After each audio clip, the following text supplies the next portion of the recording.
Hello everyone, my name is Kendall Holland and I did my topic on nursing shortages. Overview of the problem. Nurses are short-staffed, causing extra stress. Stress in the workplace between peers, stress when caring for a patient, the patient might feel rushed.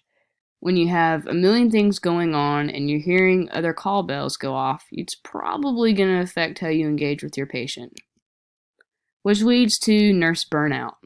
This includes nurses becoming fatigued from being overworked, having to stay longer on top of a 12-hour shift, and even some giving up on their dream of being a nurse because it just becomes too much.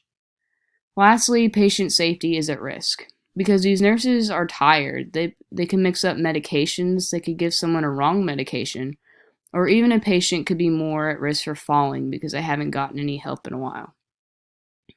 And this image to the left here, I found online and it says, "Sorry I couldn't get here sooner, nurse shortage, And it's kind of poking fun at, how long it takes for a nurse to actually get to someone because of their lack of nurses on the floor that day, or just the nurse ratio is really, really bad. List of solutions already attempted. States have gone to legislation to address shortages. Only 14 states in the U.S. are in a state-mandated nurse-to-patient ratio. This means that under no circumstances are hospitals allowed to have an inadequate number of nurses for the ratio of their patients. This was a total win, and instantly these states saw a decrease in burnout among nurses and an increase in nurse satisfaction.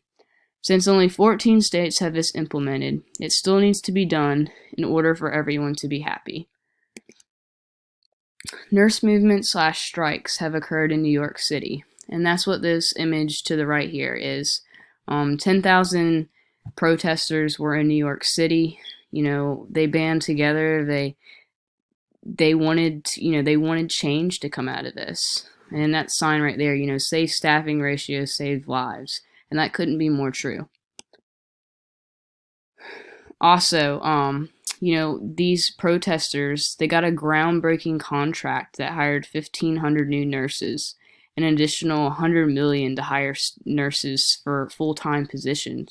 And it really does just show, how much it takes when people band together that something can really get accomplished. Simple tips for nurses have also been suggested.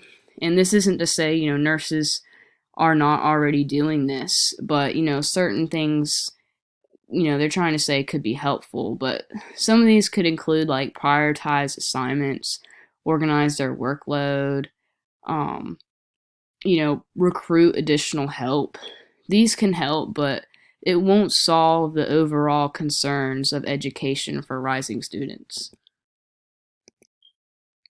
So my proposition: nursing attracts a high level of interested students.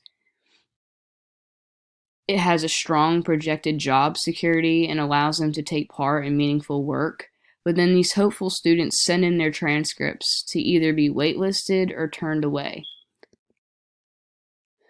This point being there's a lack of nursing instructors, which limits an acceptance rate.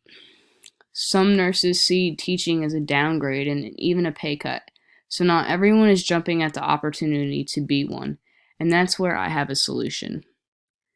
Hiring more nursing instructors will benefit shortages and, of course, the students. Now, this image to the left here shows that shortage of 1 million nurses will happen by 2022. It shows that senior citizens are rising in hospitals. Retirement is taking place over 50-year-olds. 1 million are going to be retiring by 10 to 15 years. And 79,659 applicants are turned away. And that in itself is a huge, huge problem, and that's the solution that I'm going to be talking about. How will it benefit? 4 million new jobs will be added to the healthcare industry in 2020. This means if we don't do something now, things are going to get much worse for the current nurses. More excessive workloads will occur. And at some point, someone needs to think, how much more can these nurses and patients take? Nurses will be able to build more intimate relationships with their patients if we actually come to this solution. Nursing students will be given a chance. Nurse burnout will decrease. If we hire more nursing instructors and give more chances to these aspiring nurses, there won't be any worry about filling these future spots. And of course, putting an end to inadequate nursing ratios. How is it feasible? Step one is obviously we are going to need money. Money funded could be done by an organization or the government. Step two, it needs to be presented to legislation for review by the House/Senate/President. Step three, highlight importance of issue for it to pass. And we can do this through social media and have nurses that deal with shortages or students have been rejected or waitlisted from school to tell their story. This would be the ultimate cry out for help. After this, people could write letters to people higher up with power. The main goal is if increased wages is set in stone for nursing instructors, it will give more incentive for these intelligent individuals to actually want to teach. This expanded learning is the gateway for more students to be accepted into nursing school. And of course, these students will be well on their way to reduce staffing shortages. So what do we need to do? We need to take action now. The retirement of 1 million RNs from the nursing workforce will be happening between now and 2030.